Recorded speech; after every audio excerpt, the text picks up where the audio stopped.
My dear students, I am Dr. Aruna Mohan from Delhi University and I am here to discuss with you in this session gametogenesis. We have already discussed in earlier sessions asexual reproduction, sexual reproduction, and sexual reproduction we started with human, the reproduction in human, and we have understood the male reproductive system and also the female reproductive system. And we understand the male gamete is sperm and female gamete is ova, and also we are aware of the fact that gamete has half the number of chromosomes, that is 23 only, 22 autosomes and 1 sex chromosome, and we call it haploid, whereas our normal cells in the body, somatic cells, are diploid, and germ cell also, when they start undergoing division, at that time originally they are also diploid in nature. In this session, I am going to discuss gametogenesis. In case of men, it is spermatogenesis, because eventually sperm will be formed. Before I go into detail, let me make you appreciate why it is happening, why this division is taking place. Of course, you will say, to form the sperm, to form the male gamete. Of course, yes, but why half the number of chromosomes? Why should be a reduction division? The answer is, this sperm is going to fertilize ovum at the time of fertilization, and after that zygote will be formed, and that will finally develop and grow into a baby. When sperm fertilizes ovum, it is meeting chromosomes of ova also. So, if sperm was carrying full number of chromosomes and ova was also carrying full number, the diploid number, that is 46, then chromosome number will be doubled in the zygote, and the baby will have double the number of chromosomes than what parents had, and the next generation it will be doubled again. How many times will you double? And not only that, it will have many other consequences. So, nature answered for this, and hence the reduction division will make the number of chromosome to half, so that half the number of sperms and half the number of ova, the chromosome number, when they meet, the result is a zygote which now has diploid number or full number of chromosomes, and that is why the reduction division becomes important. At this point, I would like to remind you that division are of two types. One is mitosis and one is meiosis. In mitosis, chromosome number remains the same, but in meiosis, chromosome number becomes half. That is one point to remember. The second point in this case is, in meiosis there are two continuous divisions. The first one is reduction division and second one is simple mitosis. I am giving you these details because I am going to apply these details while explaining spermatogenesis to you. So, if first division out of two in meiotic division, if first division is a reduction division, that means when one spermatogonia is dividing into two, I repeat, when one spermatogonia divides into two, each one will have half the number of chromosomes. Now, when this will divide into two, now it will have the same number of chromosome, because second division is mitotic. You can see in this slide, it started with one spermatogonia. That spermatogonia has undergone meiotic division, the first one, and that is reduction division. So, you have two cells, both are having half the number of chromosomes. You can see the movement of chromosomes. There on the left side is a bigger chromosome, on the right a smaller sized, and from both one chromosome has gone to each cell. That means one set in one and other set in other. Also children, you know that you have chromosomes in pairs. That is why I said 23 pairs. From every pair, one will go to one cell, other will go to other cell. That means each pair is represented by one individual chromosome in one cell, and that is why and that is how the chromosome number becomes half. Now we are ready with haploid cell. Now this haploid cell will go simple mitotic division. Each will give rise to 2, and hence you will have total 4. From 2 you will have 4 cells. But now simple mitosis will result into 23 chromosomes only. So please remember, we started with 46, it became 23 after first meiotic division, and now second meiotic is simple mitosis. So all the 4 are having 23 chromosomes, and now they will give rise to sperms, and hence sperm will have 23 chromosomes. If we try to name these cells, we started with spermatogonia, primary spermatocytes, secondary spermatocytes, spermatids, and then the sperms.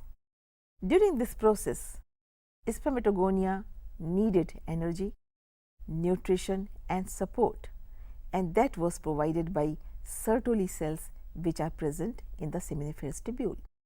Try to visualize or imagine that this spermatogonia was present in the seminiferous tubule. You can see in this slide, it is cut portion of seminiferous tubule, and spermatogonia is present near the periphery, which is taking part in meiosis, dividing, producing primary spermatocyte, secondary spermatocyte, spermatid, and you can see some sperms in the center of the lumen. Here is the sperm.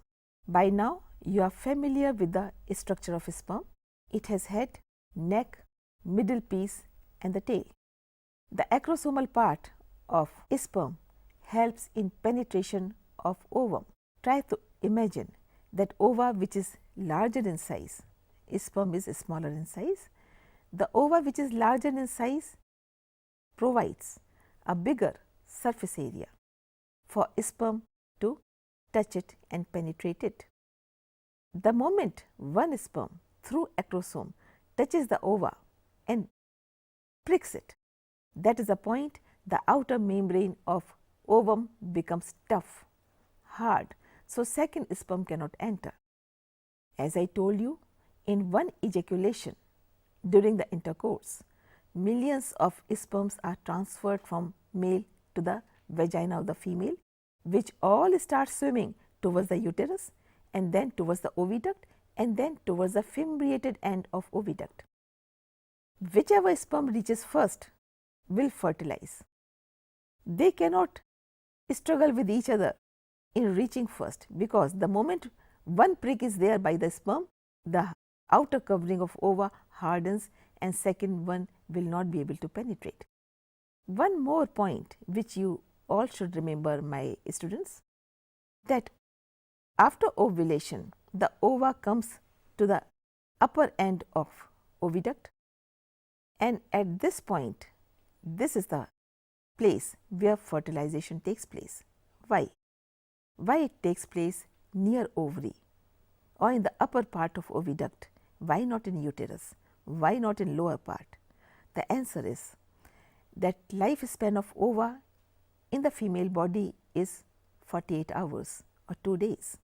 Once ova is released from ovary and falls into the oviduct, now its life is 2 days, and in 2 days it cannot travel more than the upper 1/3 of oviduct. If it is fertilized, then it is to be fertilized in this area, and if it is not fertilized, it won't be able to move further because it will die. So ova without fertilization cannot move and reach uterus. So fertilization cannot take place in uterus, though sperm is passing through uterus, entering the oviduct and reaching up to the upper end. So for fertilization to occur, the site of fertilization has to be the upper 1/3 of oviduct. That is the reason. After fertilization, when zygote is formed, now it has full life. It will take 7 to 8 days to reach uterus. If it is fertilized, it won't die. It will reach uterus, and after it reaches uterus, wherever it touches the uterus, that becomes the implantation site and the placenta will start forming. Coming back to sperm again, once sperm penetrates the ovum and it reaches inside, now its nucleus, which is containing 23 chromosomes, will join the nucleus of ovum, which is also containing 23 chromosomes, and now it becomes one nucleus containing 23 pairs of chromosomes, hence 46 in total. If this sperm was Y carrying, the result is XY, and if this sperm was X carrying, the result is XX. Once the fusion of nuclei has taken place and zygote is formed, now this zygote will not die. Like I told that ovum will die in 2 days. Now this zygote will survive well and will move down to uterus in 7 to 8 days. And during this movement also it is dividing, and by the time it reaches uterus it is 32 or 64 celled stage, and then the implantation takes place. This slide shows in detail how spermatogenesis occurs, and it is schematic representation. You can see the meiotic division. You can also see the division of one spermatogonia into two.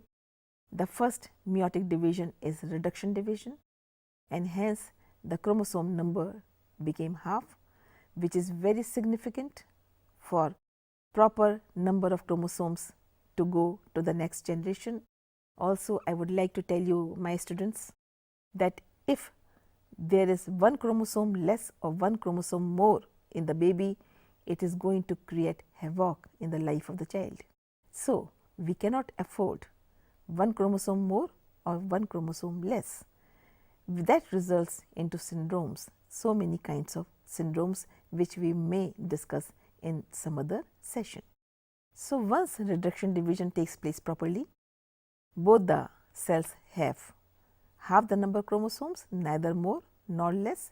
And if I say half, it does not mean any half, it means a particular half. And what is the meaning of particular half? That out of 23 pairs, each pair, from each pair means 2 chromosomes, from each pair one goes to one, other goes to other, from second pair one goes to one, other goes to other. That means you have 23 chromosomes if you number them 1 to 23 in one cell and 1 to 23 in other cell.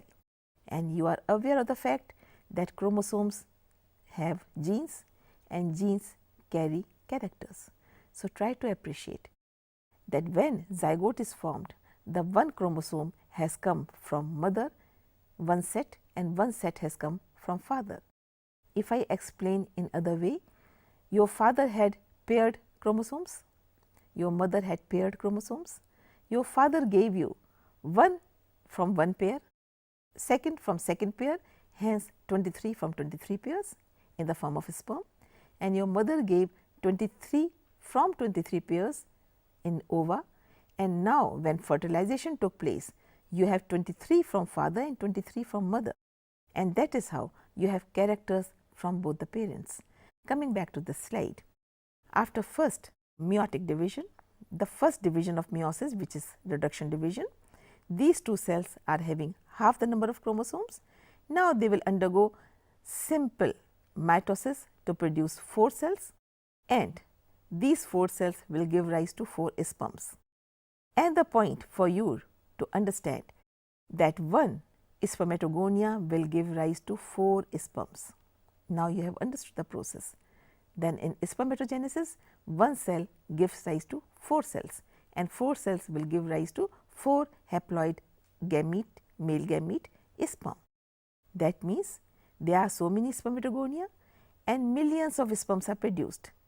In case of men, the moment boy enters into puberty, he starts producing sperms and he will produce till the last day of his life. Though the quality of sperm is slightly affected with the increasing age. So, we have understood the topic gametogenesis in relation to spermatogenesis, formation of male gamete sperm in male system by the process of meiosis from germ cell called spermatogonia, which is lodged in testis inside the seminiferous tubules, and it gets nutrition in the process from Sertoli cells, and hormonal part is looked after by Leydig cells. So, a complex phenomenon, but very simple and is done by our human body machine in a very efficient manner. With this, we come to the end of this session. Thank you very much.